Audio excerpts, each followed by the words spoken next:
홍범도 장군에 대해서 참으로 이 윤석열이 뻘짓을 하는 것이, 저는 이 야당 대표는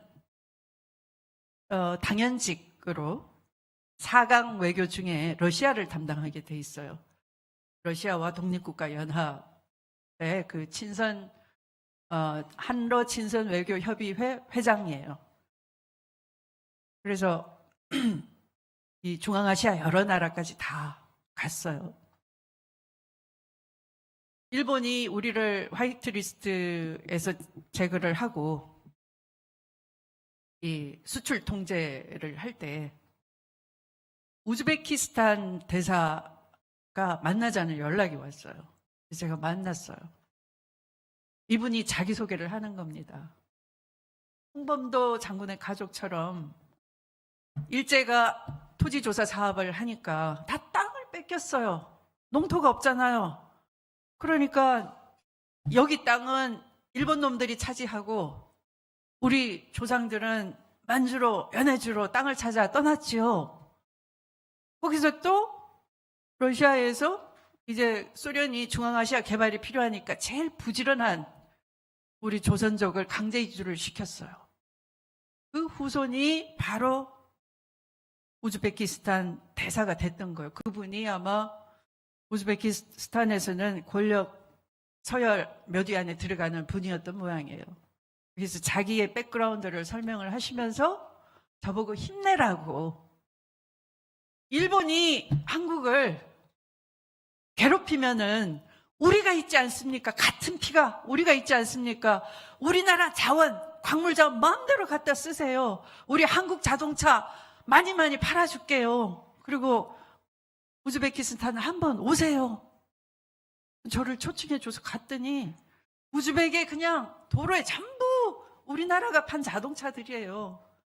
그리고 교육 프로그램 우리나라 게 좋다고, 특히 유아원 교육 프로그램 우리나라 것이 좋다고 그걸 우리나라 시스템을 구축을 하고 있었어요.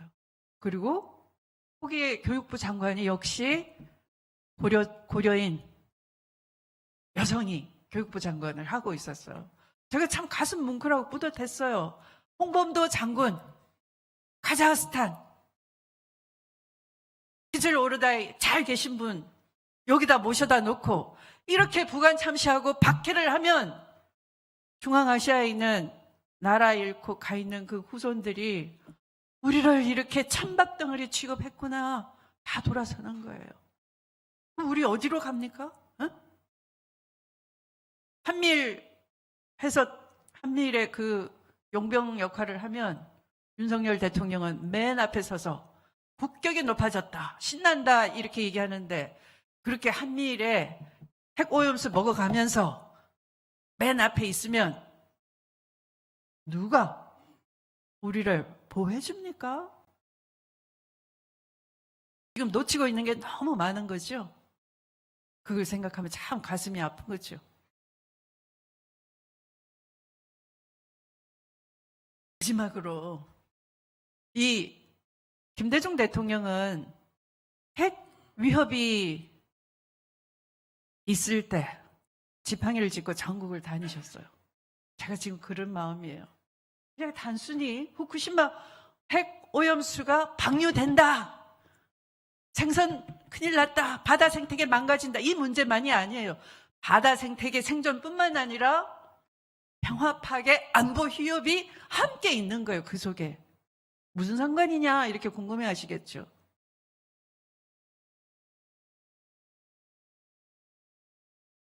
이 북한이 플루토늄 핵무기를 과거 핵이라고 합니다. 우라늄, 수소폭탄 이런 쪽으로 점점 진도를 내고 있지만, 근데 핵 경쟁에 있어서는 수량도 굉장히 중요해요. 미국 의회가 펜타곤으로부터 이런 보고를 받았습니다. 최근에 중국이 플루토늄, 무기급 플루토늄 핵탄두 2027년에는 700개를, 2030년에는 1000개를 이렇게 만들 것으로 보인다. 이 말은 무슨 말이냐 하면은 여태까지는 핵은 러시아가 양강 체제로 경쟁을 하다가 이제 중국이 핵 경쟁력을 가졌다. 3강 체제다. 그럼 이건 어떤 식으로 굴러갈지 겁난다는 거예요. 그래서 그걸 어떻게 한다고요? 일본을 핵기지로 만들겠다 해요. 원래 일본은 우리 6.25 전쟁 때부터 기지국가였어요. 한국 전에 일본이 군사 기지화가 돼서 경제적으로 재건했을 뿐만 아니라 평화헌법을 가진 채로 군사 무장 국가가 됐던 거예요. 근데 지금은 핵경쟁 시대에서 일본 자위대의 문제가 아니라 자위대 훈련이 어떻고 그 문제가 아니라 실질적으로 무기급 플루토늄을 가장 많이 생산하고 가장 많이 현재 보유하고 있는 나라가 일본이에요. 도카쇼무라 핵복합 처리 시설 단지라는 건 사용 후 핵 연료를 재처리해서 무기급 플루토늄을 만들 수 있는 시스템이에요. 핵 무장 국가만이 핵 재처리를 할 수 있어요. 무기급 플루토늄 우라늄이 거기서 나오니까. 그런데 핵 국가가 아닌 나라는 핵 재처리를 할 수가 없는데 유일한 예외가, 미국이 인정한 유일한 예외가 일본이에요. 왜 그렇게 했느냐? 바로 핵기지 국가로 만들려고. 누구를 방어하게? 러시아, 중국을. 그러면 이 검찰, 건폭 정권, 극우 정권, 윤석열 정권을 FBI, CIA가 만들었다 하는 것과 저는 일맥상통한다. 근데 미국에 경고합니다. 당신들이 잘못 보고 있다, 우리 대한민국을. 우리 대한민국을 민주주의 국가로 만들었을 때, 민주주의는 미국이 만들어준 게 아니에요. 우리 스스로가 개척해낸 거예요. 여러분들이 4.19를 통해서, 광주 5.18을 통해서, 60항쟁을 통해서, 촛불을 통해서 민주주의를 우리는 한 번도 잊어본 적이 없었어요. 짓밟으면 더 크게 일어났어요. 더 크게 뭉쳤어요. 왜 그렇게 했느냐? 그게 우리의 희망이니까, 미래이니까, 갈 길이니까. 한국을 민주주의로 만들었을 때 홍콩도 우리 따라 하잖아요. 대만도 힘을 갖잖아요. 중국에 흡수 안 되고. 중국의 대도시들이 우리가 민주주의 할수록 우리를 부러워하지 않겠어요? 그러니까 한국 민주화라는 것이 주변국이 오히려 사회주의, 전체주의로 안 갈 수 있는 활력소가 됐던 거예요. 이걸 미국이 잊어버리고 있는 거예요. 우리를 극우 독재로 묶어서 군사적으로 미국, 일본의 따까리 역할에 한정할수록 여기는 더 군사적으로 긴장이 높아지고 더 평화가 파괴되고 안보 위협이 더 가중되는 거죠.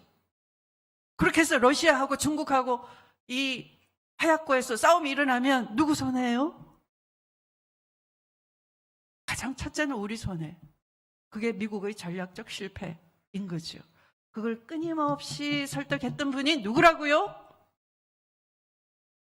김대중 대통령이셨어요. 우리는 평화 전략적으로, 안보적으로 김구의 눈을 가지고, 안중근의 눈을 가지고, 김대중의 눈을 가지고 볼 줄 아는 정당으로 실력을 키워야 되는 거예요. 단순히